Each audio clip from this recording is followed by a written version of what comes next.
Welcome to the Deep Dive.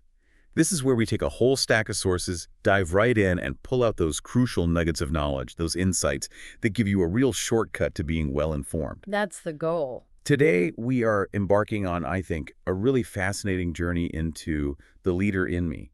It's this program designed ostensibly to transform school culture, cultivate young leaders. It's pretty ambitious stuff. It really is. And our deep dive today, it's built on quite a rich tapestry of sources, actually. We're drawing heavily from a formal case study evaluation conducted by Johns Hopkins University. So you get that structured academic look at its initial impact. Okay, solid research there. Yeah.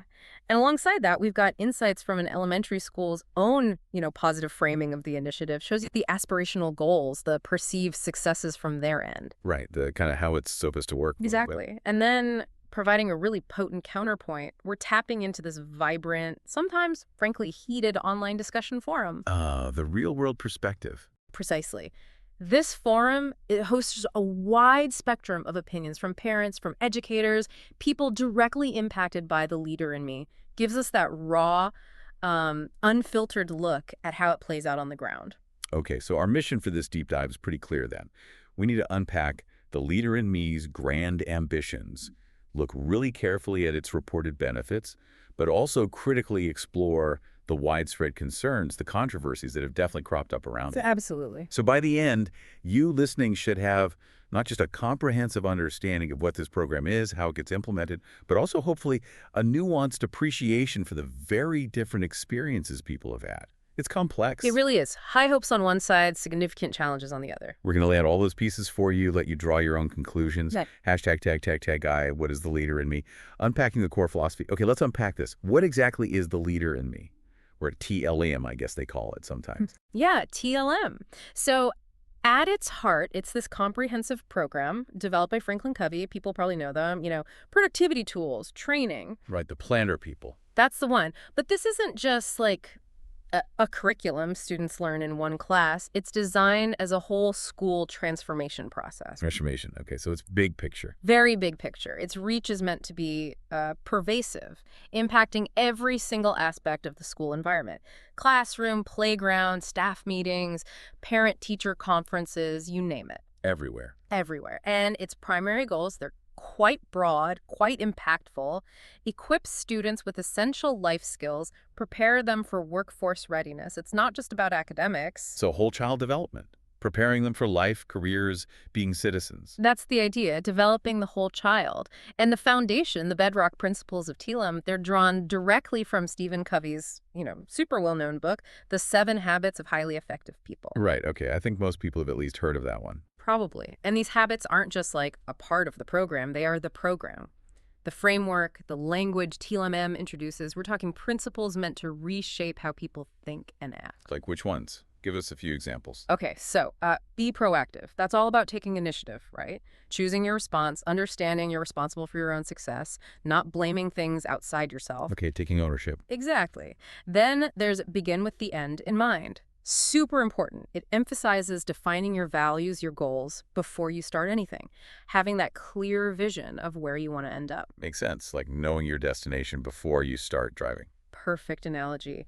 Put first things first. That focuses on prioritizing tasks based on importance, not just urgency. So teaching kids time management, self-discipline. Crucial skills. Absolutely. And think win-win. This promotes a collaborative mindset, seeking solutions where everyone benefits, not that zero-sum game where one person wins, one loses. And I assume the other habits are in there too, even if they don't always list all 7. Oh, definitely. They're implicit, integral. You've got seek first to understand, then to be understood, empathetic communication, right? Really listening before you jump in. Yeah, easier said than done sometimes. Tell me about it. Synergize, which is all about leveraging differences, working together creatively to achieve more than you could alone. The whole is greater than the sum of its parts. Teamwork makes the dream work, kind of? Kind of, yeah, but with a specific framework. And finally, sharpen the saw.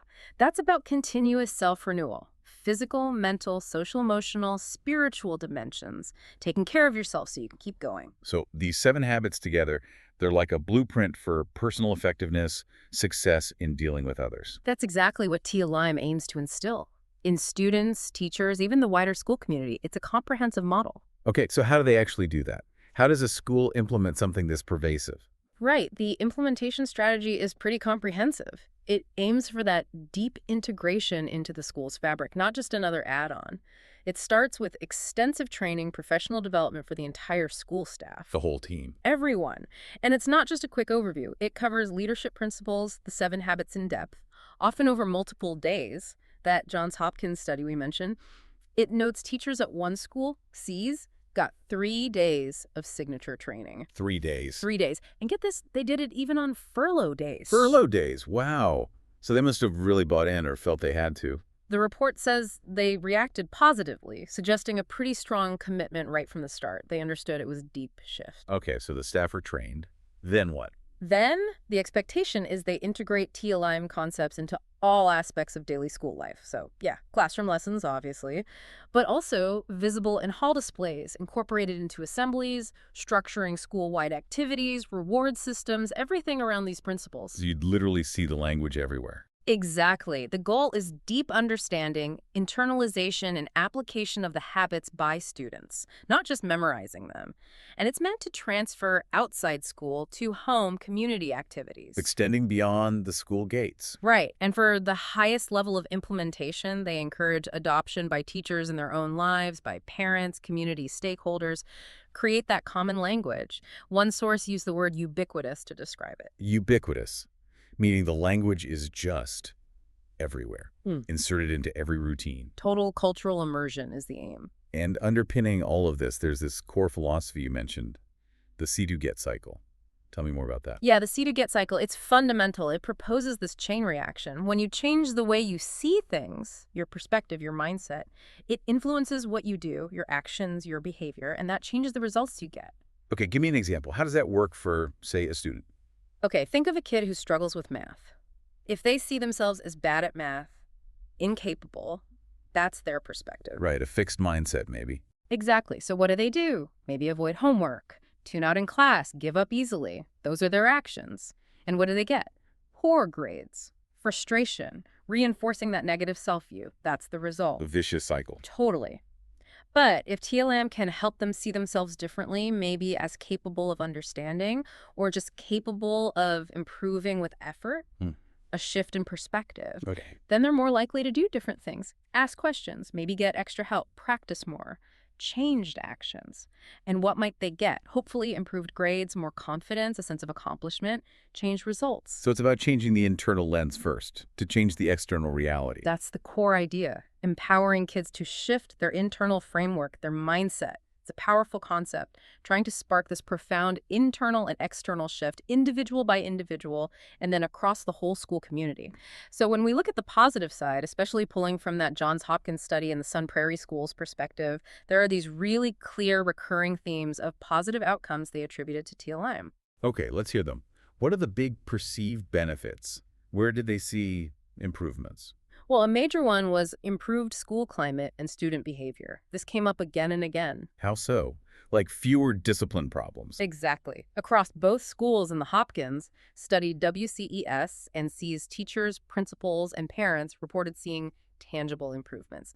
Fewer arguments, fewer fights, a noticeable drop in disciplinary actions, even fewer suspensions compared to before TLM. Okay, that's significant. Less disruption. And it wasn't just adults noticing. Students themselves felt they had better tools to handle conflicts. They could actually name the habits they were using, like trying to think win-win, or synergize to solve a problem together, or seek first to understand, to just listen before reacting. So they internalized the language and used it practically. Feels like it. And a really interesting finding called a fourth impact in the study was that teaching actually became easier and more enjoyable. Easier and more enjoyable. It was directly attributed to the students behaving better, taking more responsibility, more self-control. It just created a better overall school climate, a more positive learning environment.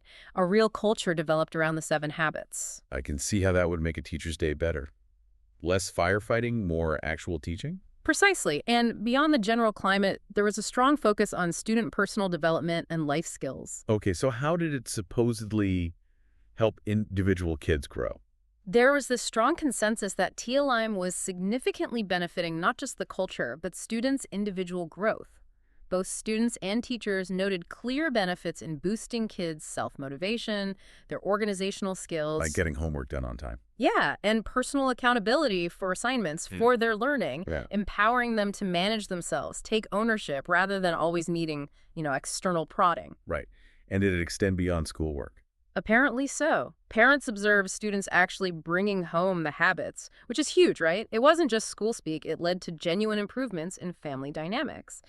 Really? Like how? Well, one parent flat out stated, "We are a better family than we were before the 7 habits." Wow. That's Yeah. that's a pretty powerful endorsement. Isn't it?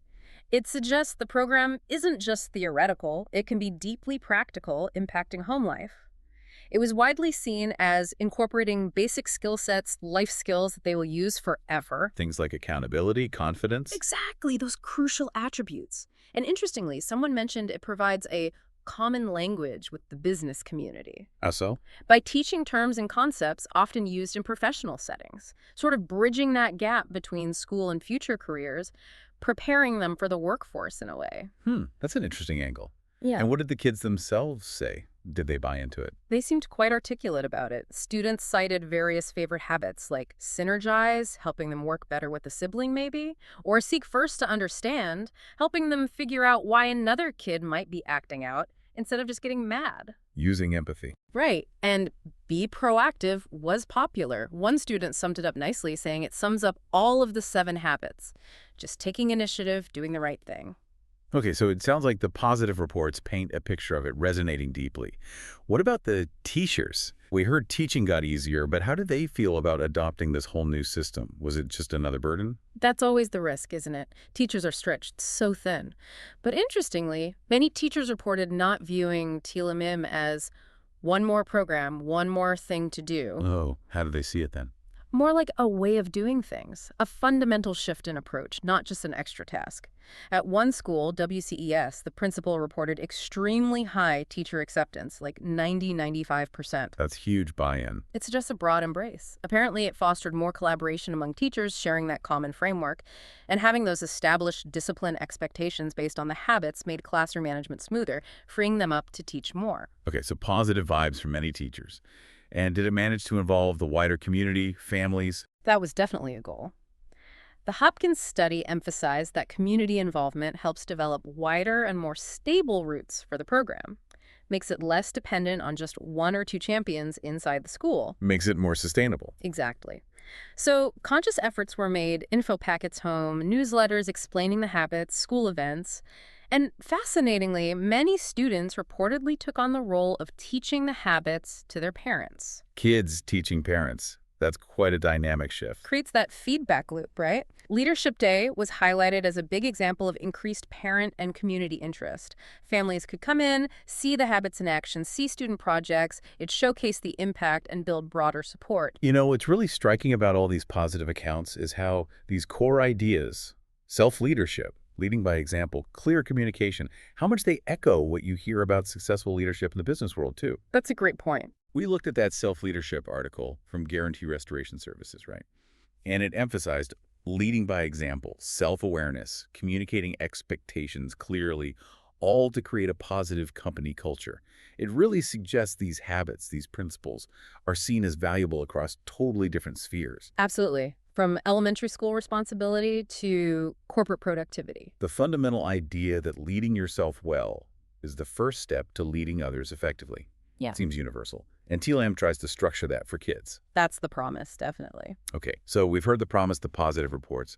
But despite all that, the leader in me has drawn some pretty significant criticism. Those online forums you mentioned, they paint a very different picture sometimes, right? Often frustrated, sometimes really contentious. You're absolutely right. The reality on the ground can look quite different depending on where you are and who you ask.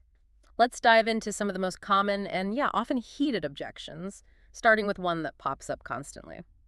The money, the financial aspect. The cost. Yeah. Always a factor in education. Always. And Franklin Covey, they don't publicly publish standard pricing. They give schools an investment summary if they ask. But the figures cited by critics, pulled from budgets and discussions, they often hover around $50,000. $50,000. For what exactly? Apparently for the basics, Yeah. initial training, materials, And then there are significant additional costs if the school wants to achieve lighthouse status. Lighthouse status, what's that? It's like a gold star, a coveted designation for schools that have really deeply integrated the program, considered models of success. But getting there costs more money. Okay, so potentially tens of thousands, maybe more. And this is causing friction. Huge friction. Critics constantly ask how schools can justify spending that kind of money on a branded program when, often in the same breath, they're facing budget cuts elsewhere. Laying off teachers, increasing class sizes, cutting arts or music. Right, the optics aren't great. Spending big on this while cutting basics. Exactly. And we saw specific comments in the forums from parents and teachers worried about TLIM depleting PTA accounts, money raised by the community. Money that could go to other things. Things like library books, field trips, classroom supplies.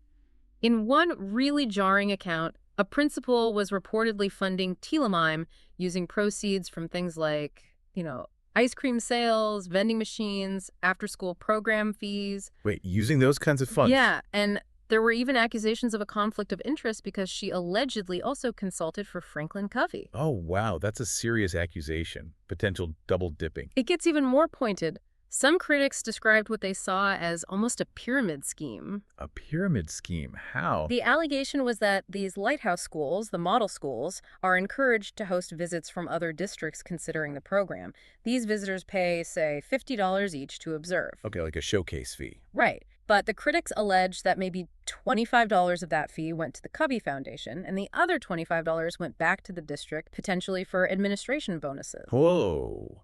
If true, that creates a huge incentive to push for lighthouse status, maybe not purely for educational reasons. That was exactly the concern. A perceived financial incentive shifting focus from education to program promotion.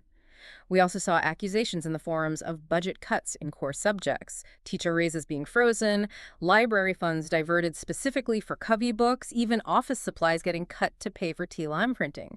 Deep financial frustration. Okay, so cost is a huge red flag for critics. Yeah. What else? You mentioned a cult-like atmosphere. That sounds pretty strong. It's a word that comes up surprisingly often in those critical discussions. It ties back to that ubiquitous approach we talked about, the 7 habits language being everywhere. The constant repetition. Yeah. For many, it felt forced, artificial. Teachers reported hearing and being expected to use sentences like, well, if we begin with the end in mind, then that will be a win-win for everyone, so let's be proactive and put first things first, and then we'll really be able to synergize. That sounds exhausting. And maybe a bit hollow after a while. That was the criticism. It was perceived as cliché, so broadly applicable that maybe no deeper conversation was actually happening, just buzzwords. The paradox being a program about effectiveness creating ineffective communication. Possibly. Some felt it encouraged black and white thinking and led to communication that felt, and these are quotes, dehumanizing, even robot-like. Stripping away authenticity. How do you instill leadership without it feeling like a mandated script? That's the tension. And this pervasive language, this atmosphere, did it connect to other concerns? It did. It led directly into a really sensitive area. Questions about the program's underlying religious connections. Ah, okay. Stephen Covey was Mormon, right? He was, and critics raised concerns about what they saw as non-secular roots. They pointed specifically to another book Covey wrote, The Divine Center. I haven't heard of that one. It's less known than 7 Habits, but critics claim this book outlines how the natural laws in the 7 Habits are actually based on Mormon teachings, Mormon cosmology. So they're saying the program's principles aren't secular, they're religious. That's the argument. They also highlighted a quote attributed to Covey, where he apparently said principles could be taught using words from others' experience and frame of mind as a way to convey gospel principles. Critics interpreted that as a kind of subtle evangelizing strategy. Okay, that immediately flags legal and ethical issues for public schools, which have to be secular. Did people make comparisons? Oh, yeah. Some forum participants described staff meetings feeling like Amway recruiting. Wow, that implies high pressure, maybe proselytizing. That was the feeling expressed. A coercive environment, not professional development. But it's crucial to show the other side here. Right, balance is key. An individual identifying as LDS or Mormon countered this. They said, yes, Covey was Mormon, and his ideas might stem from values common in their faith, but his teaching ideas are ultimately his own, not official church doctrine. So distinguishing the man's personal faith from the program's content. Exactly. The discussion also debated whether habits like win-win are just universal values, patience, kindness, responsibility found in many traditions, or if they represent a specific indoctrination. A fine line, perhaps. And further concerns were raised about inclusivity. How might students from different backgrounds, gay, atheist, transgender students, kids who are just loners, feel in TLIM schools? Especially if those schools were formerly private Christian schools or if administrators were known to be affiliated with anti-gay groups. That raises real questions about creating a welcoming environment for all kids within this very specific cultural framework. Definitely. Issues of inclusivity and potential discomfort. Okay, moving on to academics and discipline. The positive reports suggested improvements, but the critics, I'm guessing they saw it differently. Very differently. Some accounts in the forums directly contradicted the Hopkins study's neutrality on academics. People reported test scores tanked, state rankings dropped after TLIM was implemented, especially after achieving that lighthouse status. Wait, scores went down after reaching the highest level. That seems counterintuitive. It does. And remember, context is vital here. The official Hopkins study, the academic one, found a more nuanced picture. Right. Remind us what they found. They saw both schools outperforming their states, but basically matching their districts. High performing, but not dramatically changed by TLIM at that point. And crucially, they explicitly said it was far too early to judge the impacts on student achievement. And the latest data they had didn't show positive impacts from TLIM implementation yet.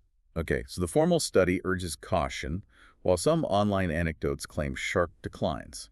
Highlights the difficulty of proving cause and effect with test scores. Absolutely. So many variables. But another big concern for critics is the replacement of the traditional academic honor roll Replaced with what? with things like a Habit Hero Award or a Go-Getter Obedience Award. Obedience award. That was the phrasing used by a critic. The perception was strong among some that this implied obedience is more important than academics, de-emphasizing intellectual achievement for program conformity. I can see how that would worry parents focused on academics. Any other grading concerns? Yes, one parent reported a perceived shift to subjective grading. They felt pretty much all kids got threes, regardless of actual performance. They found it detrimental, kids not learning accountability for their grades or effort. Suggests maybe a potential watering down of standards to maintain positivity. That was the fear.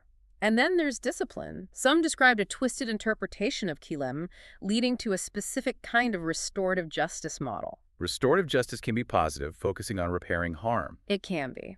But the critics claim that in these TLIM schools, it sometimes meant kids rarely faced meaningful or to be feared consequences. One comment bluntly called the school the Wild West. So, a breakdown of order instead of improved behavior. That was their experience. And one really poignant story came from a mother of a special needs child. Her daughter was apparently reprimanded for tattling on other students. Tattling about what? Things like someone's shoe being untied or even bullying incidents. And she was told to mind your own.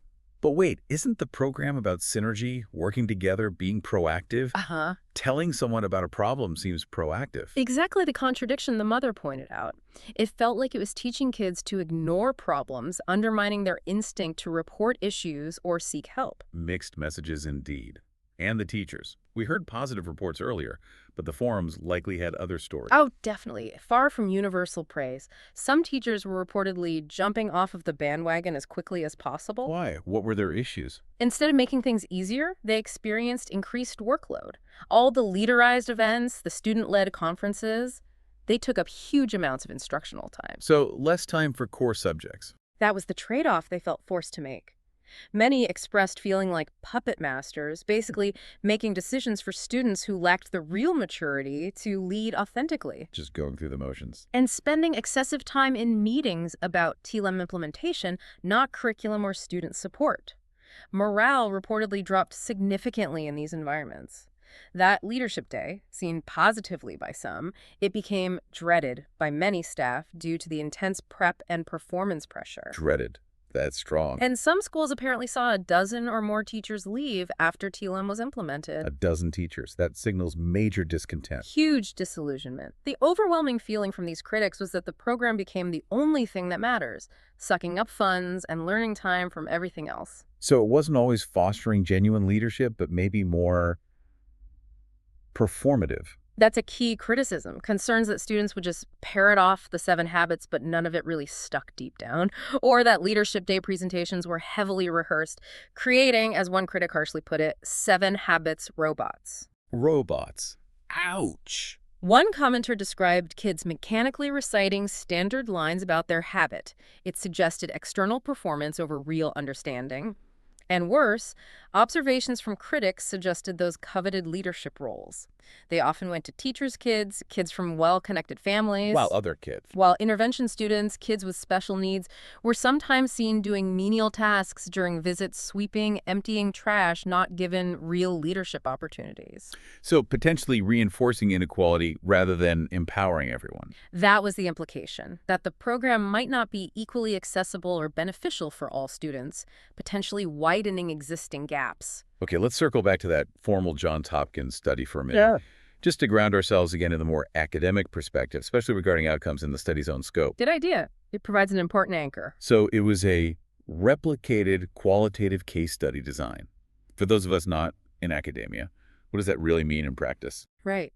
It means they did a deep, close look at just 2 specific elementary schools, WCES and Cs. They did extensive interviews, classroom walkthroughs, focus groups, observations, basically immersing themselves for about a day and a half at each school. So very detailed snapshots of those 2 specific places. Exactly, like studying 2 trees very intensely. But the key thing is, the findings aren't necessarily generalizable. You can't automatically assume the exact same results would happen everywhere TLIM is implemented. Schools differ so much context, demographics, how faithfully they implement the program. Right. What works in one place might not work in another. Did the study acknowledge that? Oh, yes, absolutely. The researchers themselves cautioned about generalizability. They recommended expanding the research to a larger, randomly selected group of schools to draw broader, more definitive conclusions. Okay, good to know its limitations. Yeah. Now, on that crucial point of academic achievement, the one with such conflicting reports, what was the nuanced finding from Hopkins again? Right. It was nuanced. They found both schools consistently outperformed their states in math and English language arts, so they were generally high-performing schools to begin with. Okay. But they were largely comparable to their immediate school districts. No huge jump ahead. And crucially, the study explicitly stated it was far too early to judge the impacts of TLIM on student achievement. Too early to tell. And maybe even more importantly, they concluded that the latest test scores they had from 2010-11 do not reflect positive impacts associated with the TLIM implementation. So no clear positive academic impact detected at that point in the formal study. Correct. Which, as you said, contrasts sharply with some later forum comments claiming definite declines or even big improvements.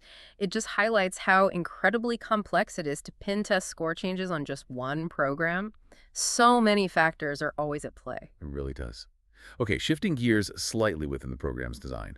Let's talk about sustainability and deeper impact. Concepts like wildly important goals, or WIGs. Ah, yes, WIGs. That's a core Franklin Covey concept integrated into TLIM. They're designed to provide clear focus and drive accountability across the school. How do they work? The idea is to align everyone's students, staff towards common, overarching goals, big, important targets.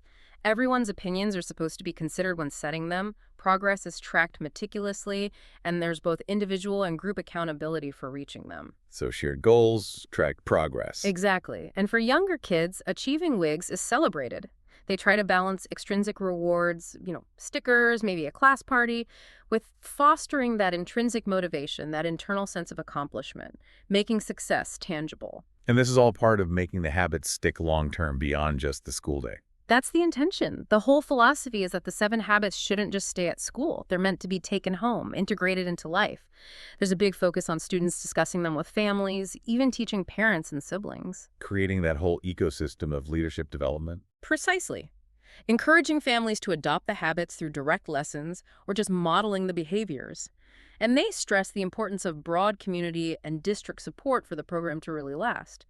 The belief is that these principles will provide a lasting foundation for change wherever a student chooses to go in life. A very long-term vision, aiming for skills that last a lifetime. That's the goal. Enduring personal transformation, transferable skills. It's still fascinating how these concepts, self-leadership, leading by example, clear goals like WIGs, They resonate so strongly with what's valued in totally different arenas, like the business world we touched on. It's true. The parallels are striking. That idea of think win-win is vital in corporate negotiations, just like for kids sharing toys. Put first things first is crucial for an executive managing a project, just like for a student prioritizing homework. The underlying principles have broad applicability. Right. And the program's vision seems to be about that collaborative effort. They state something like, it is not a single teacher who makes the difference, but a series of individuals, teachers, staff members, parents, community members, who have collaborated to help students find their voices. Yeah, connecting that individual growth to a bigger supportive ecosystem. Reinforcing that community approach is essential for leadership to really flourish and become ingrained, not just taught. Hashtag outro. So after diving deep into all these sources, what does this all mean for you, the listener, trying to make sense of education and personal development today? We've unpacked The Leader in Me, and it's clear it's a program with genuinely ambitious goals. Huge goals, yeah. Fostering positive behavior, developing skills. Proponents argue are crucial life skills, aiming to really transform entire school cultures. We've heard passionate advocates, we've seen evidence, especially from Hopkins and specific schools, suggesting positive climate shifts, tangible improvements in how people interact, kids taking more responsibility. There's a compelling vision there. Definitely a vision that resonates with many. But we've also spent significant time exploring the other side. Serious criticisms, real challenges that paint a very different picture. A starkly different picture sometimes. We looked into those major concerns about the high costs, the financial pressures, that atmosphere that some perceive as, well, cult-like, maybe even indoctrinating with its pervasive language, those pressing questions about religious underpinnings in a public school setting. And the conflicting reports on academics, the impact on teacher workload, teacher morale.